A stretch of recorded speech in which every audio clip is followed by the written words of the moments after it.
નમસ્કાર, spark today ન્યૂઝમાં આપનું સ્વાગત છે. દર્શક મિત્રો, એક ટાઈમ એવો હતો કે જ્યારે ગુજરાતી મૂવી આપણે બનાવવું હોય ને તો વિચારવું પડતું હતું, કેમ કે સારા કલાકારો નહોતા, સારો પ્રોડ્યુસર નહોતા, અને એ ટાઈમે ગુજરાતી મૂવી બનાવી એટલે ખાસો ટાઈમ આપણો એમાં જ નીકળી જતા હતા. પણ આજે આપણી પાસે ગુજરાતી મૂવી જે બેક ટુ બેક આવી રહી છે અને સારી મૂવી લોકો લઈને આવી રહ્યા છે, અને સાથે કલાકારો પણ આપણા ગુજરાતના અને ગુજરાતી કલાકારો જે એ ખૂબ પ્રગતિ કરી રહ્યા છે. ગુજરાતી મૂવી માટે પહેલાં જોવા જઈએ તો મલ્ટીપ્લેક્સ માટે પણ આપણે વિચારવું પડતું હતું, પણ આજે મલ્ટીપ્લેક્સ સામેથી આ ગુજરાતી મૂવીને લગાવે છે અને લોકો જોવા પણ જાય છે. આવા જ એક ટેલેન્ટેડ તમામ જે ગુજરાતી કલાકારો છે આજે સ્પાર્ક ટુડેના સ્ટુડિયોમાં છે, અને મારી બાજુમાં તો એક એવા કલાકાર છે કે ખાલી એમની અવાજ હોય ને, પડદાની પાછળ ઊભા હોય ને સામે લાખો લોકો હોય ને તો ખાલી એમની અવાજથી જ એમને ઓળખી જાય. એટલે સિદ્ધાર્થ સર છે આપણી સાથે, અને જિંદગી વન્સ મોરના જે કલાકારો છે એ આપણી સાથે છે, એમની સાથે જ વાત કરીશું.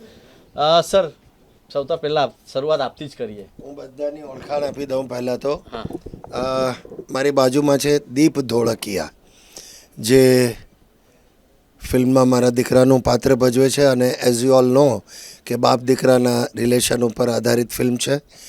અને બીજું વધારે મહત્ત્વનું એ છે કે આખી ફિલ્મ એટલે એની કથા, પટકથા અને સંવાદો, ડાયલોગ્સ આર રિટન બાય દીપ.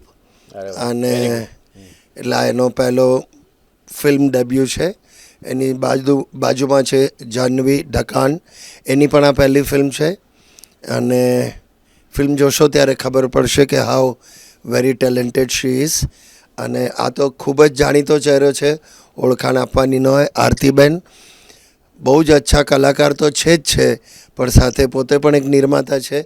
અને હમણાં તમે જેમ વાત કરી એમ કે ગુજરાતી ફિલ્મો, ખાલી એક જ એમાં સુધારો કરવાનું કહીશ કે તમે કહો ભાઈ ત્યારે સારા કલાકારો નહોતા, એવું નથી. કલાકારો ત્યારના એ બહુ જ સરસ હતા, બહુ જ લોકપ્રિય પણ હતા. અને મજાની વાત એ છે સાહેબ કે ત્યારે ફિલ્મો 50 અઠવાડિયા ચાલતી હતી, આજે અમને તકલીફ છે. અચ્છા, હાજી સાહેબ, એ સ્વીકારવું જ રહ્યું. આજે કોઈ છાતી ઠોકીને કોઈ કલાકાર, એક્ટર કે ડાયરેક્ટર નહીં કહી શકે કે મારી ફિલ્મ 50 અઠવાડિયા કરી જશે. ના, એ હવે ભૂલાઈ ગયું. જેમ કે હિન્દીમાં પણ જતું રહ્યું, બિકોઝ મલ્ટીપ્લેક્સ આવે એટલે ઓડિયન્સ બધું ડિવાઈડ થયું, ઓટીટીની અસર થઈ. તો હવે એવું બનતું જ નથી. પહેલાં તો સિલ્વર જ્યુબિલીના કેવા પાટિયા લાગતા. તો એક આખો દોર એવો હતો, કારણ કે સિંગલ સ્ક્રીન થિયેટર હતા. પણ કલાકારો ત્યારે પણ ખૂબ અચ્છા હતા, મેકર્સ એવા અચ્છા હતા, અને આપણને એ જાતની વાર્તાઓ એમણે આપી, અને ઓડિયન્સ પણ એ જ પ્રકારનું હતું. એટલે એટલો માત્ર એક સુધારો મને લાગ્યું, એટલે હું બોલી ગયો. સારી વાત છે, તમે સુધારી દીધું સાહેબ. પણ જે રીતે 19 જૂનના દિવસે આ મૂવી રિલીઝ થઈ રહી છે, જિંદગી વન્સ મોર, એ લોકોને આમ તો જોવા જઈએ તો આ પબ્લિક તો આવે જ છે, પણ તમે કીધું કે વધારે પબ્લિક આવે તો જરૂર છે. શું આ ફિલ્મની કહાની છે? વાર્તા તો બહુ ડિસ્ક્લોઝ નહીં કરું. આમાં તો પણ અમારા સાદી બધાને એમ થાય કે આમાં શું છે બાપ દીકરાની, તો આવી તો બીજી 10 ફિલ્મ આવી જ ગઈ છે. મેં પોતે જ લગભગ 4-5 કરી નાખી છે આવી. Chaal Jeevi Laiye was about father and son relationship, પણ એમાં પણ એક ટ્વિસ્ટ હતો. આમાં પણ કશું કેવું છે ને, તો પિક્ચર શું કામ બનાવીએ? ખાલી બાપ દીકરો ઝઘડતા જો એના પર તો આ લોકો કહેશે ને બધા, અમે જે રોજ ઘરે કરીએ તો અમે પૈસા ખર્ચીને શું કામ જોવા આવીએ? બધાને એવું લાગે. પણ ના, પિક્ચર બનાવો ત્યારે એમાં કંઈક એવું તત્વ હોય, વાર્તા તત્વ હોય. એટલે કહાની એવી છે કે જે લોકોને ખેંચી લાવશે. એટલે સંવેદનશીલ વાર્તા પણ છે, સાથે સાથે મને લીધો છે એટલે ના છૂટકે હસવાનું પણ છે થોડું ઘણું, અને કંઈક એવો વળાંક પણ છે વાર્તામાં. એટલે એક સરસ મજાની મજા પડે અને સહકુટુંબ જોઈ શકાય એવી છે આ ફિલ્મ છે, જેને સેન્સરે યુ સર્ટિફિકેટ તરત જ આપી દીધું. અને સેન્સર પણ થાય છે મુંબઈમાં, તો એ most of them are non Gujarati. પણ જ્યારે એ લોકોને પણ આ ફિલ્મ એટલી અપીલ કરી ગઈ. અને હવે મૂળ મુદ્દાની વાત પર આવું તો દોસ્તો, વધારે હાર્ડ સેલ તો શું કરવું કે આ પિક્ચર સરસ છે ને, અલગ છે ને, આવું કંઈ આવ્યું નથી ને, તમે કંઈ જોયું નથી ને, એ બધું કાંઈ જ બોલવું નથી. નવું પિક્ચર છે, નવી વાર્તા છે, નવી રીતે રજૂ થયેલી વાર્તા છે. એટલે એક સતત નવીનતા જોવા મળશે, કારણ કે લેખક નવો છે. લેખકે એને 5 વર્ષની મહેનત પછી એને આ પડદા ઉપર લાવી રહ્યો છે. ડાયરેક્ટર ઇઝ ફ્રેશર, પહેલી ફિલ્મ ભલે હોય પણ એ પણ FTIIના ગ્રેજ્યુએટ છે. એટલે આમાં તમને આખી એક ફ્રેશનેસ બધી જ ટેલેન્ટની જોવા મળશે. અને સૌથી મોટું તો એનું સર્ટિફિકેશન એ છે દોસ્તો, હું એક સાથે જ બધું કહી દઉં. હા હા, નો પ્રોબ્લેમ. એટલે કે ધર્મા પ્રોડક્શન યસ, જે નામની સિર્ફ નામ કાફીએ જેવું છે, તો જે લોકો આટલું મોટી મોટી ગજાની ફિલ્મો બનાવતા હોય, તો એ લોકોને જ્યારે આ પિક્ચરમાં રસ પડ્યો તો કશું કરશે ત્યારે જ ને. બાકી તો કોઈ આપણા સગામાં તો છે નહીં કે આને કરણ જોહર કોઈ એવું છે, એવું તો મને લાગતું નથી. તો જ્યારે એમણે આ પિક્ચર જોયું ને અને તરત જ એ લોકો તૈયાર થઈ ગયા કે યસ વી વોન્ટ, અને આ પહેલી ફિલ્મ છે ધર્માની ગુજરાતીમાં, તો એ આપણા સૌ માટે, ગુજરાતીઓ માટે પણ આનંદની વાત છે. ગર્વ શબ્દ નહીં વાપરું, આનંદની વાત છે. સિદ્ધાર્થ સરે જે રીતે કીધું કે ધર્મા પ્રોડક્શન પણ આમાં છે, અને જે રીતે સર તમારી આ કહાની છે અને તમે જ આની આખી આમ જોઈએ ને ABCDથી લઈને XYZ તમે ઉતારી ફર્સ્ટ ટાઈમ આવ્યા છો મૂવી લઈને, અમારા સ્ટુડિયોમાં બી આવ્યા છો. શું કહેશો, વડોદરા તમને પેલું કેવું લાગ્યું? મને વડોદરા બહુ જ ગમે છે. મતલબ અહીંયા એક ફેમસ સેવ ઉસળ મહાકાળી, હા, મહાકાળી સેવ ઉસળ મેં બહુ બધી વાર જઈને ખાધેલું છે અને મને બહુ જ ભાવે છે. એટલે હું જ્યારે બરોડા આવું છું ત્યારે હું 100% એ કરું છું. તો બરોડા, અને મારો એક બેસ્ટ ફ્રેન્ડ છે એ પણ બરોડા રહે છે, તો એને પણ મળવા ઘણી બધી વાર આવવાનું થતું હોય છે. તો I love Baroda, I always loved Baroda. And in fact મેં એક ફિલ્મ લખી છે જે બરોડામાં બેસ્ટ છે. અરે વાહ. 19 જૂને આ મૂવી રિલીઝ થઈ રહી છે. જે રીતે સિદ્ધાર્થ સરે કીધું કે એક પરિવારની જે કહાની હોય છે, યસ, એનાથી કંઈક ડિફરન્ટ વસ્તુ આ મૂવીમાં જોવા મળશે. એની બી ફાધર્સ ડેના દિવસે આ રિલીઝ થઈ રહી છે. કરેક્ટ. હા, એટલે મૂળ કથાનક તો એ જ છે કે do we know our fathers before they were fathers. એ પપ્પા નહોતા, એટલે પપ્પા બન્યા પછી તો બધા પપ્પા સરખા જ લાગે, પણ જ્યારે માણસો હતા અલગ અલગ, ત્યારે કેટલા અલગ અલગ કલરના માણસો હોય. કોઈ માણસને અમિતાભ બચ્ચન ગમતા હોય, કોઈ માણસને દેવાનંદ સાહેબ ગમતા હોય, કોઈને રાજેશ ખન્ના ગમતા હોય, પણ પપ્પા બન્યા પછી picture is a waste of time થઈ જાય છે. સો એ જે આપણે આપણા પિતાને ઓળખતા જ નથી હોતા, એ પિતા બન્યા પહેલાંના પિતાને, આ આખી વાર્તા એ વાતને રજૂ કરે છે. અને એ જ કહેવાનો મતલબ મારી ઈચ્છા હતી આ વાર્તા થ્રુ, કે આપણે નથી ઓળખતા આપણા પપ્પાને, એટલે આપણે બહુ સરળતાથી કહી દેતા હોય છે કે પપ્પા તમને શું સમજાય, તમને થોડી ખબર પડે કે અમે what we are going through, what is this. તો એમને ઇન્સ્ટાગ્રામમાં હેશટેગ નાખવાનું ના સમજે, પણ બાકી બધું તો સમજાય જ તે. એટલે ભાઈબંધોની પ્રોબ્લેમથી લઈને ભણવાના પ્રોબ્લેમથી લઈને બધા પ્રોબ્લેમ્સ, એ પણ તમારી ઉંમરના હતા ત્યારે he also went through the same thing. તો એટલી સરળતાથી કહેવું કે ભાઈ તમને શું સમજાય પપ્પા, એવું હોતું નથી એમ. એટલે આ એ કથાનક છે, આ વાર્તાનો સાર આ છે. ખરેખર સાચી વાત છે કે જે રીતે મારા ફાધરની વાત કરું તો એને સમજતા મને ખૂબ સાહેબ વાર લાગી, પણ એ મને સારી રીતે સમજતા હતા કે તારી શું જરૂરત છે, તને શું જોઈએ છે, કયા ટાઈમે કોલેજમાં શું જોઈએ, સ્કૂલમાં. એટલે જે રીતે સાહેબ તમે કીધું કે આ એક ફાધર અને સનની કહાની છે, તો જે રીતે મેં ટ્રેલરમાં પણ જોયું કે કંઈક ટ્યુઝ આવે છે, સિદ્ધાર્થ સર તમને એક લાફો પણ મારી દે છે, તો એ આખી કહાની ત્યાંથી પલટાય છે. એ તો હવે ફિલ્મ જોવીને જ ખબર પડશે ને. એકચ્યુઅલી હતું નહીં, પણ મરાઈ ગયો એટલે પછી રાખ્યું હોય. મસ્કરી કરું છું. હા, એ તો એટલે લોકોને એમ થાય કે કંઈક થોડું હસીશું, તો ના, એટલે વાર્તા મેં કહ્યું એમ કે બધું તો અહીંયા નહીં બોલી દઈએ, પણ આ મુદ્દો તમને કેવો લાગ્યો દોસ્તો? હવે તમે જોઈ રહ્યા છો તો બહુ સાચી વાત છે. એણે જ્યારે મને આ વાર્તા કરી ત્યારે આ મુદ્દો મને ખરેખર લાગ્યો. મેં કહું યુ આર રાઈટ, કે ક્યારેય દીકરાઓ એવું નથી વિચાર્યું કે, કારણ કે આપણે દીકરો જન્મ્યો ત્યારથી એને તો પપ્પા મમ્મી, આજ બોલતો જન્મ્યો એટલે પપ્પા will take care of everything, mummy બધું સાચવી લેશે, એક ભાવનાથી જ જન્મે છે. એટલે ક્યારે મોટા થયા પછી પણ છોકરાઓ પછી તો એટલા બધા ડ્રીફ થઈ જતા હોય છે ને પોતાનામાં પડી જાય કે એવો વિચાર નથી આવ્યો કે યાર પપ્પા પણ ક્યારેક સ્કૂલમાં જતા હશે, કોલેજમાં જતા હશે, એની એ શું લાઈફ હશે, કોલેજમાંથી બહાર પડ્યા પછીની શું સ્ટ્રગલ હશે, મેરેજ કર્યા તો એ વખતે શું પરિસ્થિતિ, કે મારો જન્મ થવાનો હતો ત્યારે એમને કેટલી એન્ઝાયટી હશે, અને થઈ ગયા પછી કે હવે આ શું કરશે. તો આ બધા ફેઝિસ ઓફ ફાધર, એના વિશે ક્યારે કોણે વિચાર્યું છે? એટલે આવો એકાદ નાનકડો વિચાર પણ જો મગજમાં આવે ને થિયેટરની બહાર નીકળીએ તો this film is a hit as far as we are concern. અમે એ જ આશા રાખીએ કે લોકોને ગમે, અને બેન તમારી આ ફર્સ્ટ મૂવી છે અને ગુજરાતી જે ઇન્ડસ્ટ્રી છે એમાં ફર્સ્ટ પગલું છે તમારું. શું કહેશો, કેવો અનુભવ રહ્યો તમારો આ જિંદગી વન્સ મોરમાં? આ મૂવી હું ઘણીવાર કહું છું કે આ મૂવીએ મારા માટે સ્ટેન્ડર્ડ્સ છે ને બહુ હાઈ સેટ કરી દીધા છે. કારણ કે આ મારા માટે માની જેમ આમને મારું ધ્યાન રાખ્યું છે. આને મને બહુ હેરાન કરી છે અચ્છા, મૂવીમાં અને રિયલ લાઈફમાં. રિયલ લાઈફમાં અને સર પાસેથી મેં બહુ જ મારો લર્નિંગ એક્સપિરિયન્સ બહુ જ રહ્યો છે આ મૂવીમાં. અને જો આટલું જ ફન અને ઇન્ટરેસ્ટિંગ અને મજા આવે એવો ફિલ્મ સેટ હોય તો કોને ના ત્યાં રહેવું ગમે. તો દેટ વોઝ માય એક્સપિરિયન્સ કે આઈ હોપ બધા ફિલ્મ સેટ આવવા જોઈએ. આટલી જ મજા આવે, આટલું જ પ્રેમાળ એન્વાયરમેન્ટ હોય તમને. હું મારા ફેમિલીથી દૂર હતી તો મેમે ક્યારેય મને એકલું ફીલ નથી થવા દીધું કે એ મારી પાછળ જ ઊભા હોય. કારણ કે દીપને હેરાન કરવાની આદત હોય મને, તો મેમ પાછળ ઊભા જ હોય કે દીપ ચૂપ. આ મારા બોડીગાર્ડ હતા, મારા સેવિયર હતા. શું તો મારા માટે બહુ જ ઇન્ટરેસ્ટિંગ એક્સપિરિયન્સ હતો. I think this is going to be this is something I will remember for the rest of my life.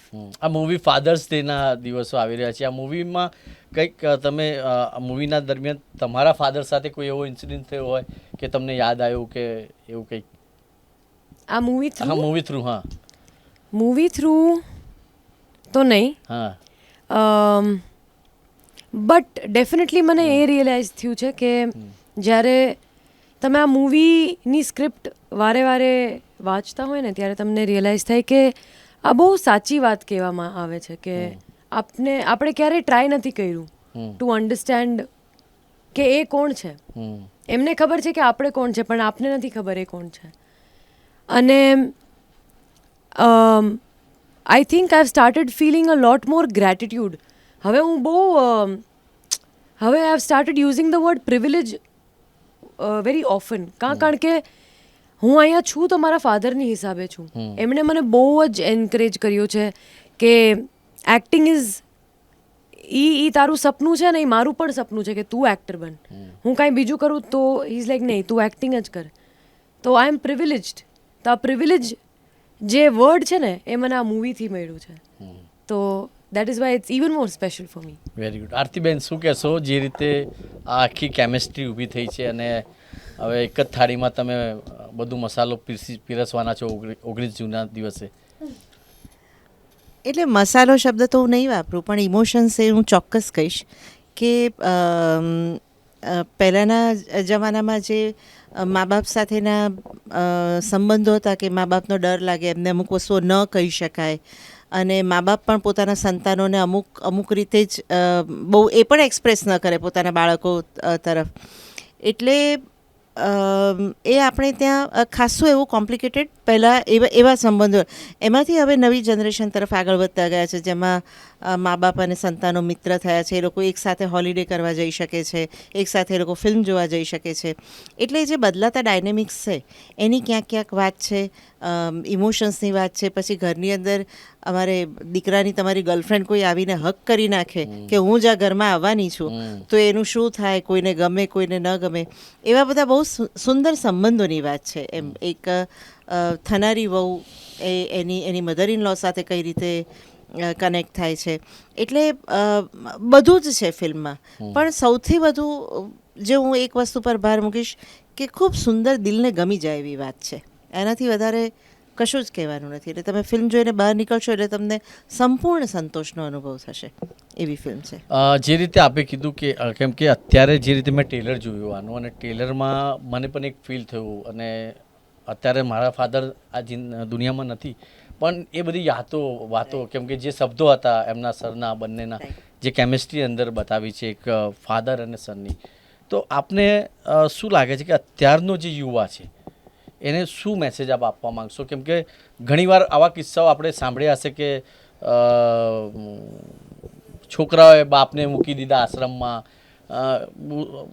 આમ જોવા જઈએ ને આમ આપણને રડવા આવે કે તો હવે ઘણા અત્યારે આપણા આ સમાજમાં બની રહ્યો છે. હું સર તમને બી એનો જવાબ માંગીશ, તમે બી થોડું ખાલી યંગસ્ટરને એક message ખાલી જાય. યંગસ્ટર્સને નહીં, મોટાઓને પણ હા. કે એક્સપ્રેસ યોર સેલ્ફ.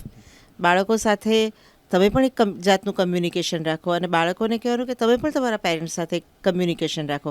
સમજણ એ તમામ સમસ્યાઓનું સમાધાન લાવી શકે. એકબીજા માટેની સમજણ અને પ્રેમ હોય તો તમામ વસ્તુઓનું સમાધાન શક્ય છે, એટલું હું માનું. એટલે બંને તરફથી એકબીજાને સમજવાનો પ્રયત્ન થાય એ ઉત્તમ ઘટના થઈ શકે. ઘણી બધી ગુજરાતીઓ મૂવી આપે કરી છે અને અત્યારે જે રીતે આ જિંદગી વન્સ મોર છે, તો કેવો અનુભવ રહ્યો આખી મૂવીની શૂટિંગ દરમિયાન આ તમામ અમે શૂટિંગ એ કાયમ મજાની જ ઘટના હોય અને જ્યારે તમારી પાસે એક સરસ સેટ હોય કે જ્યાં તમે બહુ કમ્ફર્ટેબલી કામ કરી શકો. અમે જેમ આમ જાનવીએ કહ્યું એમ સિદ્ધાર્થભાઈ પાસેથી અમે લોકો ઘણું બધું એમને ઓબ્ઝર્વ કરીને કે એમના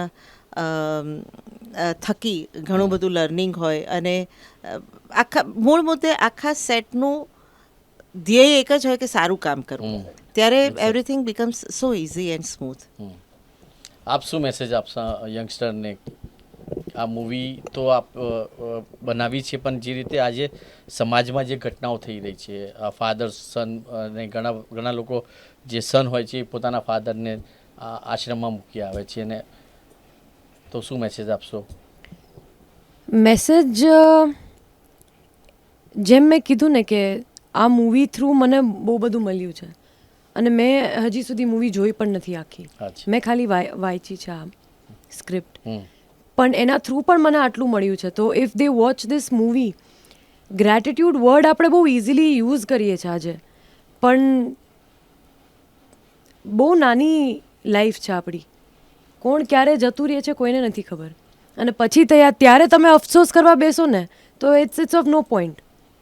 રાધર તમે ગ્રેટિટ્યૂડ અત્યારથી ફીલ કરો. એ આ જે સમય છે એને તમે ફૂલ્લી તમે એક્સપ્લોર કરો, તમારા પેરેન્ટ્સ સાથે એક્સપ્લોર કરો. એ લોકો they are always there for you. You have to be there for them as well. એમના મા બાપ છે નથી, you don't know, they are also alone. તમારી એક નાની જે ફેમિલી છે એ જ છે at the end of the day. તો gratitude is something I have got from this film, and I really genuinely from the bottom of my heart hope કે જ્યારે આ મૂવી કોઈ છોકરાઓ જોશે, યંગસ્ટર્સ જોશે, I hope they understand that value your parents. It's a very short life. બહુ મોટી વાત કીધી બેન તમે. અને જે રીતે સર મૂવી છે, ઘણા લોકો લાઈવમાં આપને જોઈ રહ્યા છે, તો અમારા સંસ્કારી નગરીના જે લોકો છે એમને શું મેસેજ આપશો? પપ્પાને જાણવાની એક વખત પ્રયત્ન કરજો. બહુ જ બધી વાતો શીખવા મળશે એમના જીવનમાંથી જ. તે ખાલી થોડી જાણવાની કોશિશ તો કરજો, એમની જોડે એક વખત વાત તો કરજો, એમને થોડું હક તો કરજો. એની મેળે જ ખુલી જશે. એમ એક પુસ્તક એની મેળે એમ ઓપન થતી હોય ને એવી રીતે જ પપ્પાની વાર્તાઓ બધી ખુલશે, અને એ વાર્તાઓમાંથી તમને ઘણું બધું શીખવા મળશે. અને understand one thing, you are not different than your father. Genetics same જ છે. That's how genetics works. So એવું કહેવું કે અરે હું બહુ અલગ છું, ના, નથી. તમે તમારા પપ્પાના અંશ જ છો. તો જાણવાની કોશિશ કરો, ઘણું બધું સોલ્વ થઈ જશે જીવનની બધી પ્રોબ્લેમો. સર શું કહેશો? કહેવા જેવું બધું જ આવી ગયું, અને બહુ બોધપાઠ પણ નથી આપવો આપણે છોકરાઓને કે જોજો, કારણ કે આજના લોકોની છોકરાઓની સાયકોલોજી એ છે બહુ ફોર્સ કર તો હું નહીં જ કરું. એટલે મારે એ જોખમ જ નથી લેવું કે મનમાં એમ થઈ અલ્યા ભાઈ આ યાર બધું શીખામણ આપશે યાર, છોડો ને યાર. એના કરતાં કંઈ બીજું જોવા જઈએ. નબળી હિન્દી ફિલ્મ જો, બહુ ખરાબ ફિલ્મો રિલીઝ થઈ, ખ્યાલ છે ને છેલ્લા 2 અઠવાડિયામાં. હા, તો ભલે એ જોઈ નાખશું આપણે, પણ એવું નથી. હું એટલું જ કહીશ, એક બરોડાનું ધ્યાન ખેંચો ઓડિયન્સનું. આંકડાઓ આવે અમારી પાસે કલેક્શનના. 4 વર્ષ પહેલાં એવું હતું અમદાવાદના સૌથી હાઈએસ્ટ આવે, પછી બીજા શહેરોના આવે, ગુજરાતના. આપણી પાસે કેટલા શહેરો છે? 6.5-7 કરોડની વસ્તીવાળું આ રાજ્ય છે. એમાં જો સ્ટ્રગલ કરવી પડે ને ગુજરાતી પિક્ચર હોય તો એ આપણે શરમાવા જેવું છે. પણ એની હશે, પણ બરોડાના નંબર છે ને હંમેશા બહુ ઓછા આવે છે. સંસ્કાર નગરી આપણે લેબલ લઈ લીધું છે. એટલે હું એમ નથી કહેતો કે ભાઈ પુરવાર કરો ને આ ફિલ્મે ઉંચકી લો ને ચલાવી લો, એવું કાંઈ નથી. એ કે વેચવા નથી નીકળ્યો હું, પણ આ એક ઓબ્ઝર્વેશન કહું છું કે કલેક્શનના ફિગરોમાં બરોડા પાછળ હોય છે, ઘણું પાછળ હોય છે. એનું કારણ મને સમજાતું નથી શા માટે. પિક્ચર ગુજરાતી જ છે અને ચોઈસ છે તમારી પાસે. આ નહીં જુઓ ને, તમને એમ લાગે છે આમાં ઉપદેશ છે, નહીં જો, બીજી જો જેમાં ખૂનામરકી છે, સસ્પેન્સ છે, બીજું કંઈક છે. But there is choice for you. છતાં બરોડા કેમ પાછળ છે પિક્ચર જોવાની આદતમાં, એ હું જવાબ એનો ના આપી શકું. તો બરોડાએ આ વસ્તુની નોંધ લેવા જેવી છે. યંગસ્ટર્સ જ્યારે ગુજરાતી ફિલ્મો તરફ જશે ને ત્યારે આંકડાઓ સુધરશે. કારણ કે મા બાપને હવે ઘણા બધાને પોતપોતાના પ્રોબ્લેમ છે, કેવી રીતે પહોંચીશું, થિયેટર સુધી કોણ જશે, ઓનલાઈન થયું. મારા જેવો પોતે હું હજી મૂંઝાઉં. મારા દીકરાને કે પેલું આપણે સાથે જોવા જઈએ, એ સાથે જોવા કરતાં મને એમ છે કે હા એટલે એ બુક તો કરશે એટલે હું સાથે સાથે શાંતિથી પહોંચી જઈશ, મારે મગજમારી નહીં. સો આ બધી આવી વસ્તુઓ હોય છે અને બાકી રાહ જોવાય છે ઓટીટી. પણ સાહેબ પિક્ચર બને છે મોટા પડદા માટે જ બને છે. આ કાલે ઓટીટી બંધ થશે ને તમને ફોર્સ કરશે કે આ ફોનમાં જ મફત જોવા, તો આપણે એનાથી પણ ટેવાઈ જઈશું ને. આ જે પણ કે 6x3 સ્ક્રીન કે 6 પણ નથી, એટલે જે 4.5 5.5 સ્ક્રીનથી આપણે એમાં ટેવાઈ જઈશું કે અમને તો આ જ ફાવે છે. ના, એવું નથી. આ એક આખું ક્રાફ્ટ છે, આર્ટ છે જે મોટા પડદા માટે બનેલું છે. તો બસ મારે એટલું જ કહેવાનું કે અને એની પાછળ કેટલા કલાકારો અને એ કેટલા બધું લોકો હોઈ શકે. એ તો જોડાયેલા છે. તમે જે કરો તે તમને તમારો વ્યવસાય છે એટલે કરો છો. લોકો પાસે હું કોઈ સહાનુભૂતિની અપેક્ષા રાખતો જ નથી. નો, બટ આ પ્રોડક્ટ છે, માર્કેટમાં છે, તમારે માટે બનાવેલું છે. ગુજરાત રાજ્યમાં ગુજરાતી ભાષામાં ગુજરાતી મેકર્સ દ્વારા એક ગુજરાતી ફિલ્મ બની છે અને આપણે ગુજરાતી છીએ, તો what is wrong in it?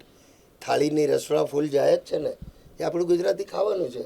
હોશે હોશે બધી થાળીની રેસ્ટોરાં બધે ચાલતી જ હોય છે અને આપણા તો ઘરે જે બનતું હોય છે આપણે બહાર જઈને ખાઈએ. સાચી વાત છે. So that is that. બાકી ફિલ્મ વિશે તો બધું જ આવી ગયું, શું છે, કઈ રીતની વાત છે. So it's up to you. 19th June એટલે આવતા શુક્રવારે ફાધર્સ ડે છે. એ પણ એક જોગાનું જોગ છે ને બધું મેળ પડી ગયો, પણ મજા આવે જોવાય ફિલ્મ. ગાયન સરસ છે ઉદિત નારાયણનું, જો સાંભળ્યું હોય તો. બહુ સરસ ગાય અને કેટલો મીઠો અવાજ. મારો તો ફેવરેટ સિંગર છે ઉદિત નારાયણ. પણ એટલે હમણાં જ એમણે રિસન્ટલી એના પહેલું ગીત છે એમનું ગુજરાતીમાં. હા, ઉદિત નારાયણનું આ પહેલું ગીત છે ગુજરાતીમાં. ઉચ્ચાર શુદ્ધિ પણ જોજો, તમને ક્યાંય એવું નહીં લાગે કોઈ જગ્યાએ.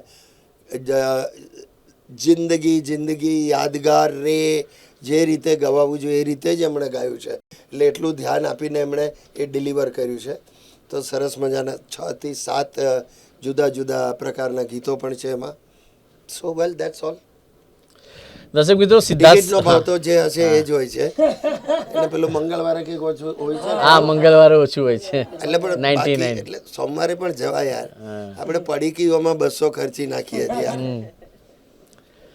દર્શક મિત્રો, સિદ્ધાર્થ સરે જે વાત કીધી સંસ્કારી નગરી માટે, હું ખરેખર તમામ જે અમારા સ્પાર્ક ટુડેના દર્શક છે અને વડોદરાના જે લોકો છે એમને પણ અપીલ કરીશ કે જે આંકડાની વાત સિદ્ધાર્થ સરે કીધું છે કે વડોદરાના જે લોકો છે, આમ તો હિન્દી મૂવી જ્યારે બી પડતી હોય ને તો આપણે હોસકે ને હોસકે બધા જ બંધબંધો ભેગા થઈને હિન્દી મૂવી જોઈ આવીએ, અડધી તો ખબર બી નહીં પડતી ને લોકો જોવા જતી રહે છે. પણ આ ગુજરાતી મૂવીની અને જિંદગી વન્સ મોરની જે વાત કરી અને એક ટાસ્ક આપણને આપ્યું છે સિદ્ધાર્થ સરે કે આંકડો વધારવાની જવાબદારી હવે તમામ લોકોની છે. અને આ મૂવી ખરેખર ફાધર અને સનની જે કહાની છે, મેં ટ્રેલર જોતા જ મેં તો નક્કી કરી દીધું સાહેબ કે અમારા જેટલા બી સ્ટાફ છે 100% અમે જોવા જઈશું. Very good. એવા અમારા લગભગ 20-25 જણ તો છે અને મારી ફેમિલી લઈને બી જઈશ. એટલે ટૂંકમાં આ કહેવાનો મતલબ એટલા માટે છે દર્શક મિત્રો કે આ જે સાહેબે વાત કરી ને કે આંકડો વડોદરાનો ઓછો આવે છે, અમદાવાદ અને બીજી બધી જગ્યા કરતાં મુંબઈનો સૌથી ઉપર આવે છે હવે. અચ્છા. એ પણ હાઈટ છે. ઓહ. અમદાવાદ કરતાં મુંબઈનું કલેક્શન મોટું હોય છે. એવું એનું શું કારણ કે મુંબઈના લોકો ગુજરાતીઓ અને એના પોકેટ્સ છે, બોરીવલી, કાંદીવલી, મલાડ, ઘાટકોપર, મુલુંડ, ત્યાં માત્ર ને માત્ર આપણે અને બહુ મોટી વસ્તી છે ગુજરાતીઓની મુંબઈમાં. તો એ લોકોને એમ છે કે અરે આપણી લેંગ્વેજની ફિલ્મ આવીને, હા, યસ. અમે રોજ અહીંયા ફરીએ છીએ પણ ફરીએ છીએ આ પણ મારી ભાષાનું મારું શહેર નથી, મારું રાજ્ય નથી. તો મને મારી ભાષાની એક ફિલ્મ આવે છે તો એ ત્યાં ઉમળકો વધારે છે આજકાલ, અને છેલ્લા 2.5 વર્ષથી તો મુંબઈના આંકડા અમદાવાદને પણ ટપી જાય છે. સાહેબ, આટલું તમામ જે સંસ્કારી નગરીના લોકો છે એમના તરફથી હું આશ્વાસન આપું છું કે આ વખતે જિંદગી વન્સ મોરના જે આંકડા છે એ તમને સારા દેખાશે. એના પછી પણ મારી એક આવવાની છે, એટલે હવે બોલી ગયો છું એટલે આ પરમેનન્ટ રાખજો. બસ આ તમામ સ્પાર્ક ટુડે ન્યૂઝ અને વડોદરા સંસ્કારી નગરીના જે લોકો છે એમને હું એક અપીલ કરું છું દર્શક મિત્રો, કેમ કે જે રીતે સાહેબે કીધું કે મુંબઈમાં જો આંકડા સારા આવતા હોય અને લોકો ગુજરાતી મૂવી થિયેટર સુધી પહોંચતા હોય, મલ્ટીપ્લેક્સ સુધી પહોંચતા હોય, તો પછી આપણે કેમ નહીં. અને ફાધર્સ ડેના દિવસે આ મૂવી આવી રહી છે, તો સ્પાર્ક ટુડે ન્યૂઝ તરફથી હું તમામ લોકોને કહીશ કે એકવાર આપણા પરિવાર સાથે આ મૂવી જોવા જજો, કેમ કે ટ્રેલર જો આટલો સારો છે તો મૂવી કેવી હશે એ આપ મલ્ટીપ્લેક્સમાં જશો જોવા માટે, ત્યારે જ આપને આ ખબર પડશે. Thank you so much everyone. thank you અને so much. અમે ભગવાનને અલ્લાહને પ્રાર્થના કરીશું કે આ મૂવી ખૂબ સારી જાય. થેન્ક યુ દોસ્ત, થેન્ક યુ સો મચ. તો સ્પાર્ક ટુડે ન્યૂઝમાં તમામ જે લાઈવમાં જોડાયા હું તમામનો દિલથી આભાર માનું છું. સ્પાર્ક ટુડે ન્યૂઝને જે પ્રેમ આપી રહ્યા છો, હું આશા રાખું કે આ મૂવીના જે કલાકારો છે અને મૂવી છે એને પણ પ્રેમ આપતા રહેજો. વિડીયો જર્નલિસ્ટ ગૌતમ સુનવને સાથે હું કૌશર, સ્પાર્ક ટુડે ન્યૂઝ માટે.